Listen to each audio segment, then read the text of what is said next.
Welcome on into the Cougar Tracks podcast powered by KSLSports.com. I am your BYU insider, Mitch Harper. Happy as always to have you on board of the podcast wherever and however you may be listening to the show. Tough times coming to you from Tempe, Arizona, as BYU falls to the Sun Devils 28-23 in the top 25 clash in Big 12 play. Cougs come up short. They had one final second left to pull off a miracle. They somehow ruled the pass incomplete. Looked like it was a catch and a couple yards short, but still, BYU falls to the Sun Devils in a game that, doesn't come down to just solely that last play, that interception from Jake Retzloff. It was a lack of execution. It was a stumbling out of the gates in the first half. BYU looked bad in the first half, and they dug themselves a massive hole, and to their credit, they nearly dug themselves out. But it wasn't enough as the Cougs fall. For the second time this season, they're now 9-2 overall, 6-2 in Big 12 play, with one regular season game remaining. But I got to get to the crazy scene at the end of the game. And so it was crazy. I was in the northwest corner of the stadium with Matt Baiamonte in the end zone. And we had a straight-on view of Sam Levitt on, I believe it was 4th and 44, tries to kill the clock. He throws the football up, and it looked like when it went out of bounds that there was a second left, and there was thought, too, that maybe it was an intentional grounding as well, and there was a real debate for that to be had. That never got called, and then the debate became, is there a second left on the clock? And I really thought there was. I mean, it was kind of a quick trigger to begin with. Remember, the clock operator tried to have it down to 4 seconds before the final play, and then the official said, please put 7 seconds back on the clock, the game clock, 7 seconds back on the game clock. So props to the home team operator. He knew the assignment. He or she knew the assignment that you got to have that quick trigger for the home team, and that person definitely did. But after review, there was 1 second left on the clock. The only problem was that there were thousands of Arizona State fans on the field, and it was quite a wild scene. And, coming into this game, I had a feeling that there might be some, hostile environment that BYU would be walking into. I mean, you walk down Mill Ave a little bit, and you can see that it's a little bit different than in Provo, Utah. But then to have the element of fans on the field and trying to execute one final play, it was nuts. And Arizona State fans were taunting BYU fans that were in the stands. There was a real concern about safety of the players and the coaches. Tom Holmoe, Brian Santiago were clearly frustrated with security and the police department that was on site for that.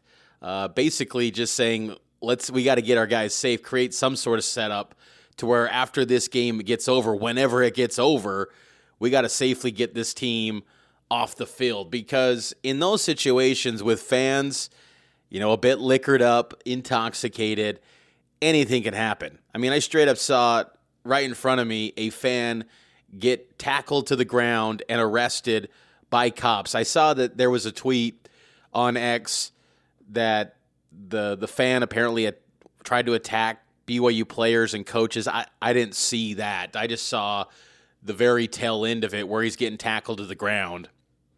And it's kind of crazy, too, because my instant thought when I saw that was the photos and videos from when Utah was at, I believe it was the 2004 Fiesta Bowl, when fans were getting tased on that same field, if I'm not mistaken. Memories are gray, but that was kind of one of my first thoughts when I saw fans getting tackled and arrested on the field. But, it's kind of like that situation when you're just seeing a lot of craziness and you got your head on a swivel. you're just thinking to yourself, you got to be alert and aware of all things around you, what's going on. One, for your safety, but also just from a news gathering standpoint, because I was concerned that, if the players or if the fans were still going to be on the field, if there could be a possibility of, fans crossing the line and having an exchange with BYU players or coaches. I mean, it was a long, drawn-out ordeal. BYU finally gets that playoff, and it was wild, too.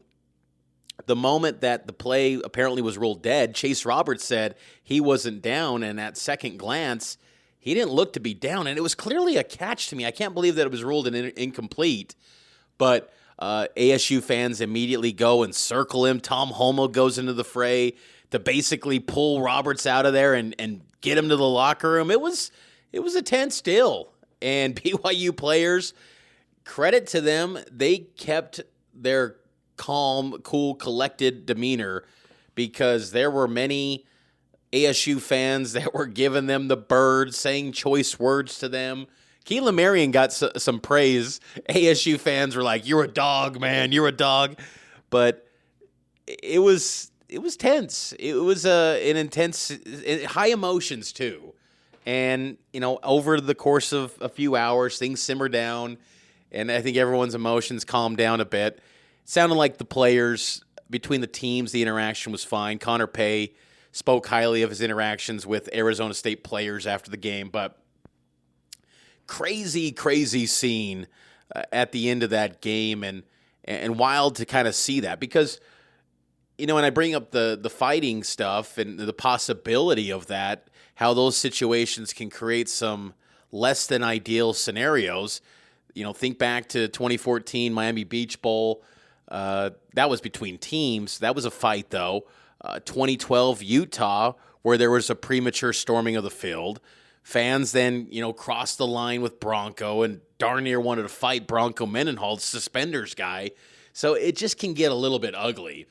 And luckily, none of that stuff happened. And even Kalani Sitake said in the postgame that, he didn't want to get mad at Arizona State fans. They were excited about the win, and rightfully so. I mean, that's a huge win for Arizona State. Massive win. It's a validating win for that program. And Kalani said in the postgame that no players got hurt, so that was his biggest concern. So he wasn't mad at ASU fans, but a little bit of, I don't want to say classlessness, but just some of the, flipping the bird, and it was a little bit unnecessary to me. It was a little bit extra by the ASU fans. But let me tell you, this matchup, this is going to be a good one in the Big 12. This is going to be, I hope that Arizona State and BYU are an annual matchup. I know they have at least 1 year off, maybe two, between now and 2027. Hopefully the Big 12 realizes the moment and says, we got to change that and play this game, because outside of the Utah game, this game is going to be absolutely intense. It's going to be off the charts. And maybe we see it in 2 weeks. BYU and Arizona State potentially a rematch in the Big 12 championship game. Chase Roberts clearly wants that to happen, and so does Connor Pay, and I'm sure Kalani Sitake too. He just wants to get there to the Big 12 championship game. And some crazy things happened around the league. Colorado, of course, lost to Kansas. And then Iowa State nearly dropped to Utah. It was a strange moment for BYU fans, as they were probably pulling for Utah to take Iowa State down. So now I'm kind of looking at the tiebreakers, and there's been nothing official from the Big 12. I use one of those websites that's a potential tiebreaker website. BYU needs maybe Arizona State to lose to Arizona on the road. That could get BYU to the Big 12 championship. And, of course, BYU needs to take down Houston next Saturday. If ASU beats Colorado, BYU needs Iowa State to lose to Kansas State at home in Ames. So, either of those could happen. It could happen. Arizona's playing terrible football, but as BYU has witnessed and experienced, rivalry games are pretty wild, and anything can happen in those games. And then they need some help, potentially from Iowa State taking down K-State, and BYU's just got to do their thing by taking care of business against Houston. So that was the end of the game scenario, and I had to lay out all that, and there were some just wild things happening there. I mean, cops going up to BYU athletic department employees and asking them, "What are you laughing at?" I mean, it was some intense stuff to be down there on the field and to witness it, but at the same time, you love it because it's big-time college football, and this was just absolutely epic to see that. What was not epic was the way BYU started this football game. I thought BYU played as poor of a half as they have played this season. BYU was down at the halftime break 20-3. They trailed 21-3 rather. They trailed the Sun Devils. Will Farron got BYU on the board after they were down 21-0. Cam Scadaboo had 3 touchdown runs in the first half. He was brilliant for the Sun Devils. Scadaboo had 28 carries for 147 yards, 3 touchdowns. And that first drive of the game I thought was a tone setter. BYU opens the game. They get into Arizona State territory. They go for it on 4th down. And personally, I kind of like the move because this is your identity. And Kalani wanted to recapture the identity of his team at Arizona State. So stick to your identity.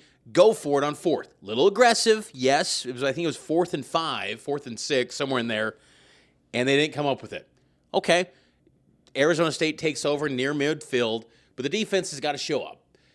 They did not in that first half. Cam Scadaboo, first play of the game, 16-yard run, and it was just 5 yards here, 5 yards there. I mean, just chipping away at BYU. He was dominant on that first drive. 7 carries, and he had the touchdown run to cap it off. ASU, it was an absolute tone-setting drive. And BYU in the first half, no physicality in the trenches at all. No physicality at all. And I thought that was surprising. I really thought BYU was going to put their best foot forward for a complete 60 minutes. And, if they lost that game, there's nothing else you can say. But to go a whole entire half where it was a basic no-show, that was a bit disappointing for BYU. And it didn't help the cause, too, when Harrison Taggart goes out with an injury. And it was weird. I saw him on the sideline kind of hunched over, looked to be coughing. They brought a trash can into the medical tent. But then he was assisted by trainers to walk off and go to the locker room. He never returned. Miles Hall stepped in replace of him.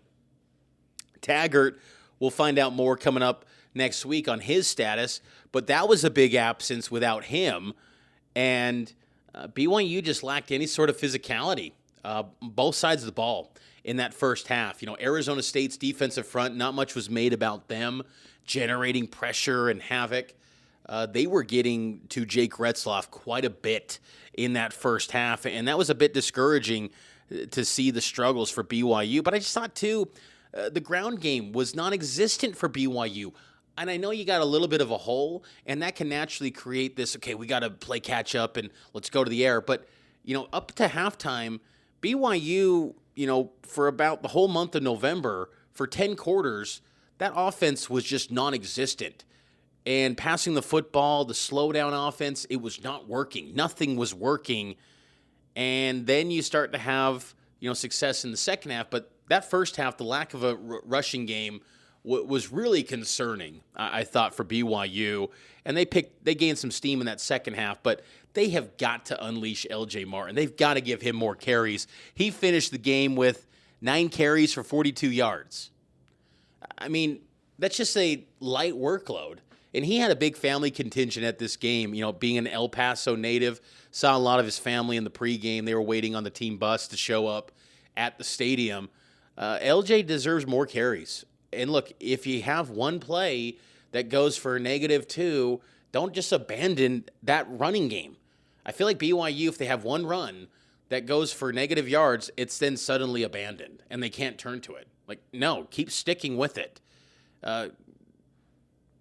You have to get a ground attack going to have success, because at the end of the day, even if you find a way to backdoor your way into the Big 12 championship game, you got to get a lot better. You don't want to get to Arlington and have a no-show first half like you did today in Tempe. You can't do that.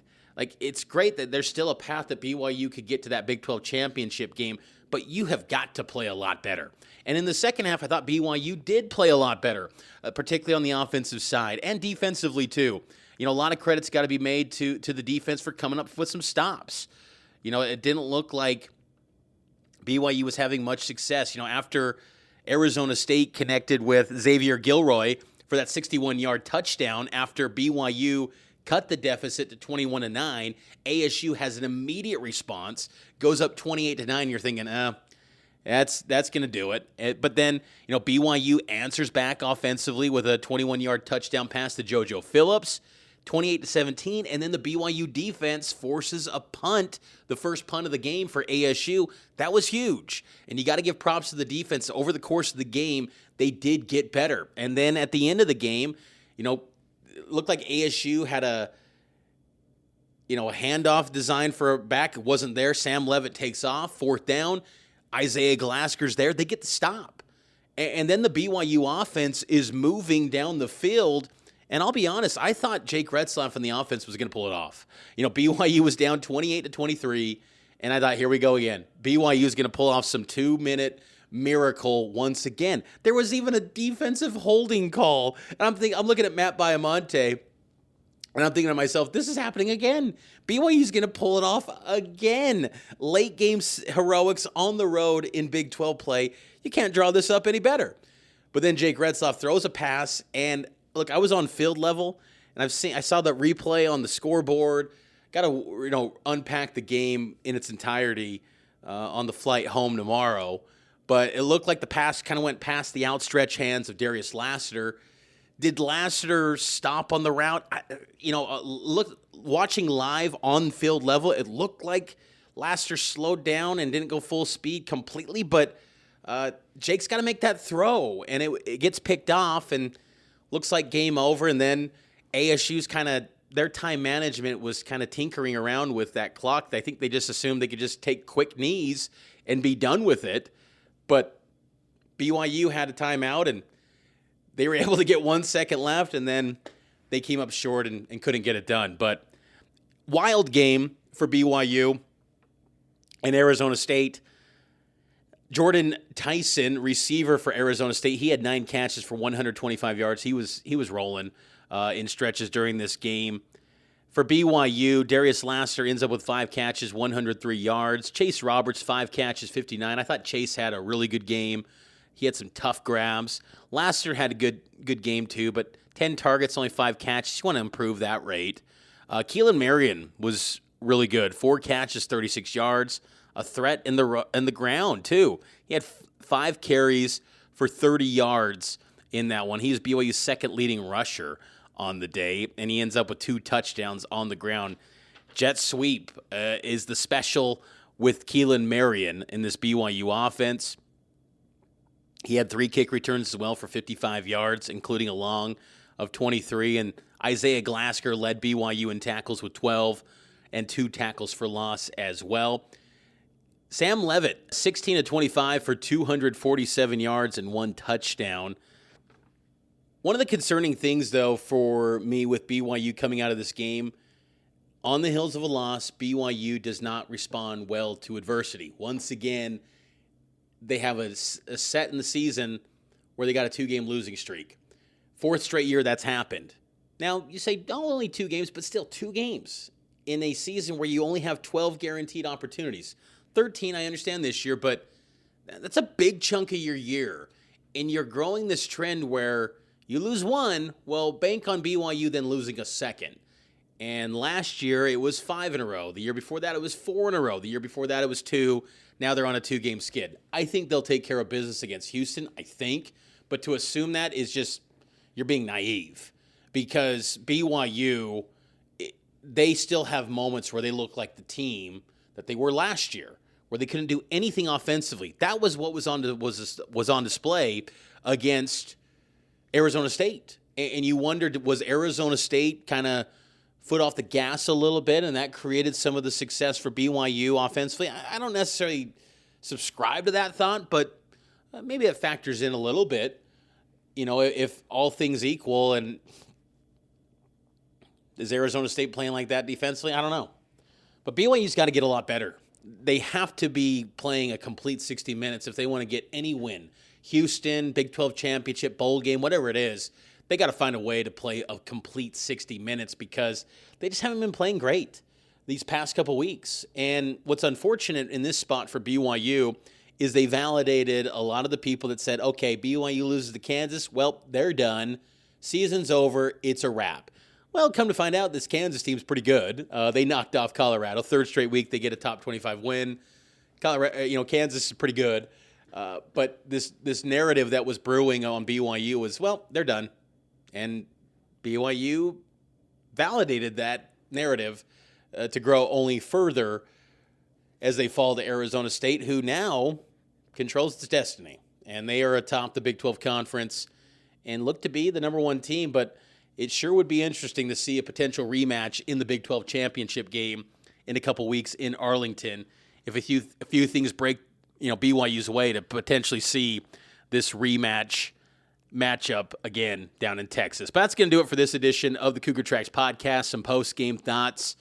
Again, wild scene in Tempe. It was a good time, though, at the stadium. I enjoyed the pre- and post-game field access, and the press box was solid. Kind of tight. There was not as much. I didn't really see any national media. I thought there would be more national media for this game, but if you're outside the SEC and Big Ten, the national media is just not spending money on covering Big 12 games, it seems, which is unfortunate because I thought this was a really entertaining college football game.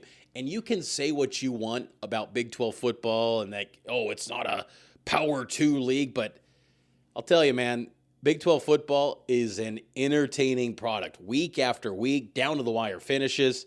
This league produces a lot of entertaining football, and you can't beat that when you're talking about, paying money as a fan and you want to see an entertaining product.